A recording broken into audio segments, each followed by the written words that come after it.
Bir Demet Tecrübelerim kanalına hoş geldiniz. Güzel orkidelerimiz çiçeklenmeye doğru adım adım ilerliyor.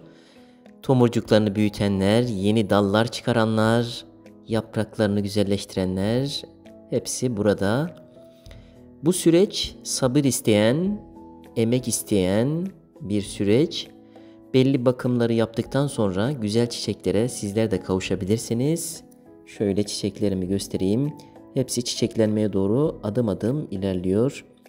Şöyle yeni tomurcuklar, tomurcuklarını büyütenler çok yakın bir zamanda harika çiçekler açacak.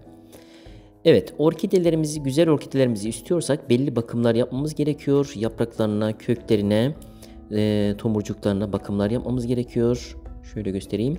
Bugün sizlere böyle güzel orkidelere kavuşmak için, çiçeklere kavuşmak için yapacağımız çok önemli, güzel bir bakımdan bahsedeceğim.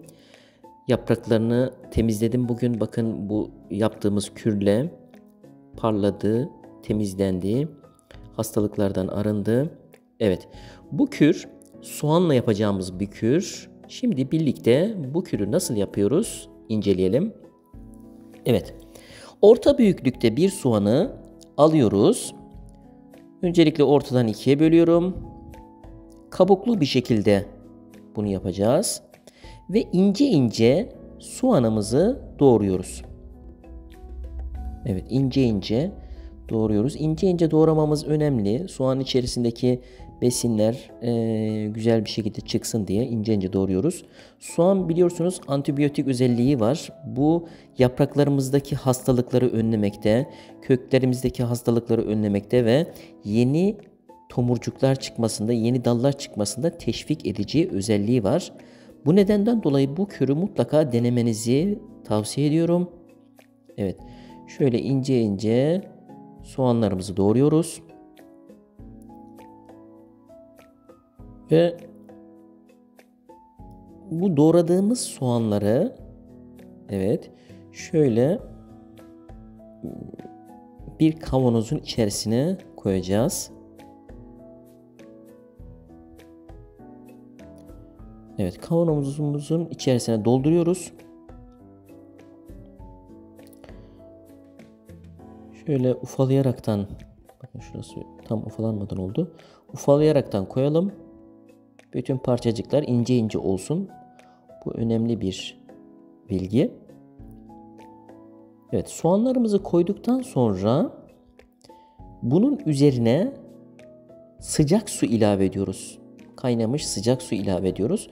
Neden sıcak su ilave ediyoruz? Sıcak su ilave ettiğimizde içindeki iki yararlı bakterilerin daha güzel bir şekilde çıkmasını sağlıyoruz. Bu nedenden dolayı üzerine sıcak su koyuyoruz. Ve demlenmesi için, yani bu kürümüzün tam olması için, bakın şu anda koyduğumuzda bembeyaz bir şekilde, ama bu su soğuduğunda renginin değiştiğini göreceksiniz ve kürümüzün hazır olduğunu göreceksiniz. Şimdi bunu soğuması için dışarıya bırakıyorum. Soğuduktan sonra tekrar alacağız. Evet. Gördüğünüz gibi soğudu şu anda. Renginin de değiştiğini görüyoruz. Sarı rengi aldığını görüyoruz. Bakın. Şimdi bunu süzeceğiz. İçindeki parçacıkları ayıracağız. Şöyle bir kap alıyorum. Süzgeç yardımıyla soğanımızı süzüyoruz. Şöyle süzdük. Evet. Bunun üzerine 1 litre kadar da bu 2 litre kadar, yani 2 katı kadar su ilave ediyoruz. Normal su ilave ediyoruz.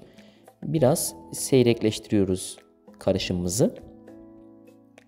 Evet. Su ilave ettik. Bu karışımımızı iki yöntemle kullanmasını göstereceğim. Birinci yöntemle alakalı su fıskırtacağımız bir kaba suyumuzu koyuyoruz. Fısfısın içerisine suyumuzu bu suyumuzdan ilave edeceğiz. Bunu yan tarafa alacağız. Evet. Şöyle kabı dolduracağız suyumuzu. Bir miktar suyumuzu dolduracağız.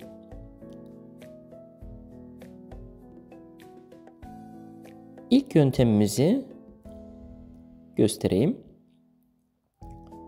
Şimdi orkidemizi alıyoruz. Özellikle çiçeksiz orkidelerde mutlaka denemenizi tavsiye ederim. Şöyle bir pamuk alıyorum.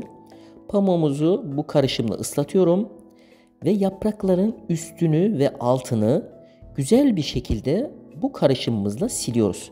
Bu silmemiz çok faydalı olacaktır. Antibiyotik özelliği olduğu için soğanın eğer yapraklarımızda hastalıklar varsa bu hastalıkların temizlenmesine sebep olacaktır ve yapraklarımız sağlıklı olunca, köklerimiz sağlıklı olunca güzel çiçekler çıkacaktır. Bu yaptığımız işlem ayrıca yeni dallar çıkarmasını da teşvik edecektir. Bu işlemleri yaptıktan sonra mutlaka bu çiçeklerimizin olduğu yerleri havalandırmamız gerekiyor. Ve özellikle orta noktalarda, yani çiçek aralarında su kalmamasına dikkat etmemiz gerekiyor. Bu da çok çok önemli bir husus. Eğer orta noktalarda yaprakların arasında sular kalırsa buralarda mantar hastalığı ortaya çıkabiliyor ve yaprağı kaybedebiliriz. Yapraklar kopabilir, hastalanabilir orkidemiz. Bunu sürekli yapmamak gerekiyor. Ayda bir bu işlemi yapsak güzeldir. Evet. Bakın hem yapraklarımız parladı, temizlendi, güzel bir şey oldu. Ve bunu şu karışımımızın içerisine koyuyoruz. Biraz daha su ilave edip, bakın şu saksıyı geçmeyecek şekilde su koymamız gerekiyor. Yaprakların suyun içine batmaması gerekiyor. Ve burada 10 dakika bekletiyoruz. Ve böylece köklerimiz güzelce suyu emiyor. Bunu yan tarafa koyalım. Evet, buraya kadar izlediyseniz, abone değilseniz abone olur, like atar ve paylaşırsanız memnun olurum. İkinci şeklimiz, bakın şöyle bir fısfıs yardımıyla yaprakların üstüne ve altına bu karışımımızı sıkıyoruz. Bu ikinci yöntemi kullandığımızda eğer mümkünse çiçeklerimizi, eğer çok soğuk değilse dışarısı, balkona çıkarıp bir havalatmak gerekiyor. Bu suyun tamamen kuruması gerekiyor. Bu işlemi yaptıktan sonra şöyle 1 saat sonra orkidemizi tekrar kontrol edelim. Özellikle biraz önce de dediğim gibi bunu sürekli tekrar ediyorum ama çok önemli bir husus. Bakın şu yaprağın orta kısmında ve yaprak aralarında, bakın gösteriyorum, su kalmaması gerekiyor en son halinde. Bu su hastalıklara sebep olabilir. Evet, şöyle bir pamuk yardımıyla en son şu orta noktadaki suyu emdirelim ve yaprakların üzerinde de çok su kalmışsa yine aynı şekilde bir pamuk yardımıyla bu yaprakların üzerini güzelce silerekten temizleyelim. Bakın şu araları böyle pamukla emdiriyoruz ve yaprakların üzerine de şu şekilde en son silip o şekilde yerlerine yerleştirelim.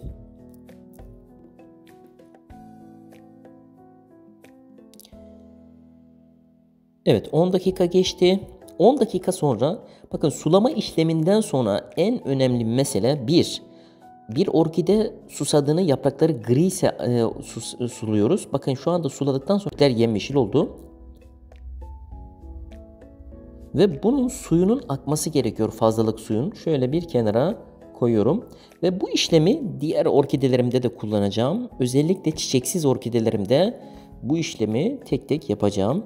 Ve yaptıktan sonra fazlalık suyun akması için bir yere koyup beklemem gerekiyor. Bakın şu anda diğer orkidelerime de aynı işlemi yaptım. Ve bunların fazlalık sularının akmasını bekliyorum. İyice alttan süzüldükten sonra yerlerine yerleştireceğim. Ve en son şu yaprakları tekrar kontrol edeceğim. 1 saat sonra tekrar kontrol edeceğim. Ve bu yapraklarda su kalmamasına, özellikle ortalarda, yaprak aralarında su kalmadığından emin olduktan sonra yerlerine yerleştireceğim. Evet.